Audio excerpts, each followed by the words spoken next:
be part 2 to Anatomy of Hyperinflation.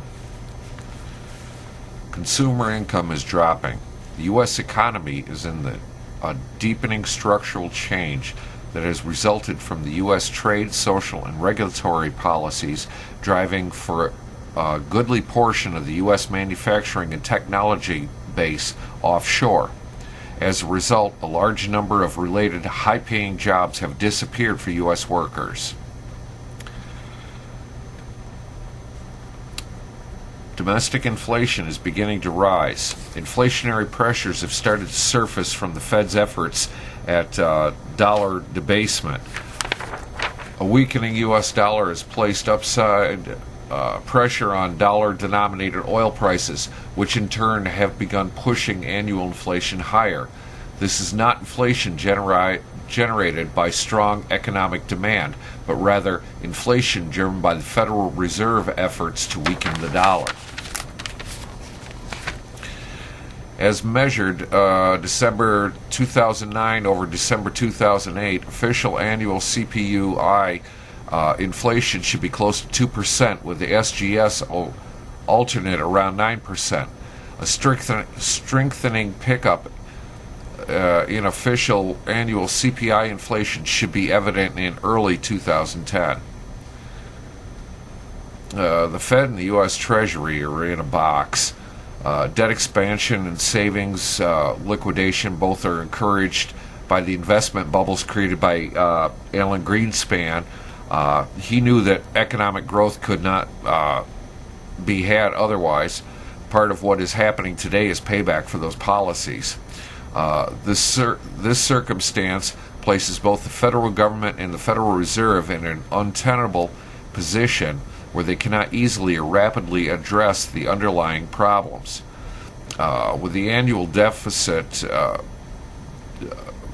budget deficit running out of control at roughly $9 trillion per year, that the market rebellion will set the stage for hyperinflation. Continued efforts to debase the dollar should be successful, but not in stimulating economic activity, only in accelerating pace of inflation. Historical U.S. inflation. Why hyperinflation instead of deflation? What promises hyperinflation this time is the lack of monetary discipline formally imposed on the system by the gold standard, a fiscally bankrupt federal government, and a Federal Reserve dedicated to debasing the U.S. dollar. The Fed's efforts at liquefying the system have been extreme, yet broad liquidity is in monthly, soon-to-be annual decline. Where the Fed's systematic actions have generated temporary apparent systematic stability, the weakening annual growth in the broad money supply and continued extreme Fed efforts at systematic liquefaction suggests that the systematic solvency crisis is far from over.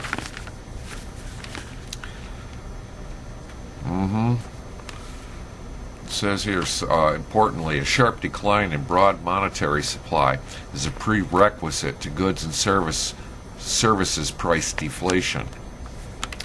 The effect of the post-Roosevelt policies has been a slow-motion destruction of the U.S. dollar's purchasing power, per the accompanying table, which I'm not going to post. The Fed will fight inflation at all costs. The Fed and its leader, Ben Bernanke, are terrified of another 1930s-style deflation. Bernanke has said that I am confident the Fed would take whatever means necessary to prevent significant deflation in the U.S., and the U.S. government has a technology called a printing press, or today its electronic equivalent, that allows it to produce as many dollars as it wishes at essentially no cost.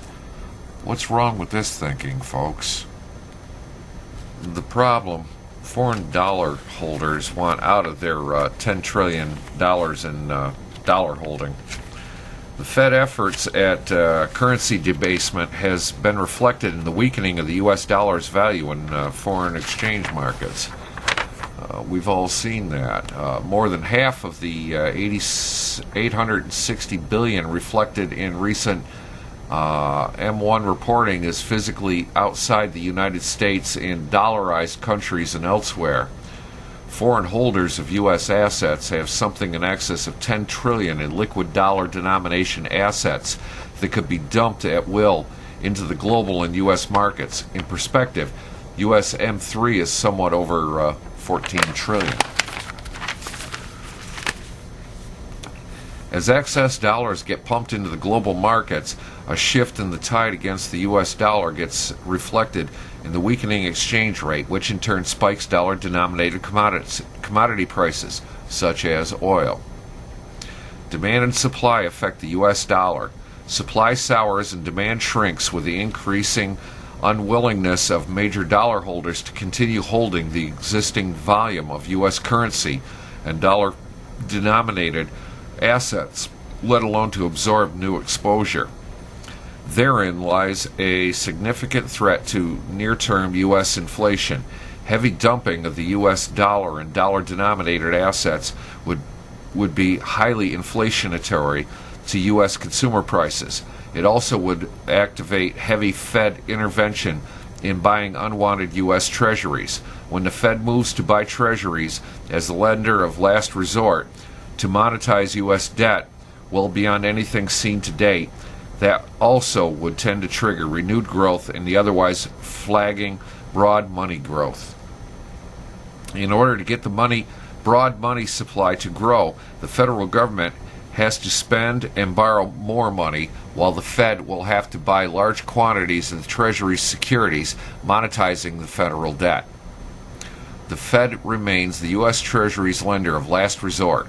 Panic dollar selling and dumping of dollar-denominated paper assets, particularly U.S. Treasuries, likely would force the Fed's hand in rapid monetizing of Treasury debt. Right now, the U.S. government cannot cover existing obligations. The federal government's GAAP-based financial statements show the actual annual fiscal deficit careening wildly out of control, including the annual charges in the net present value of unfunded liabilities.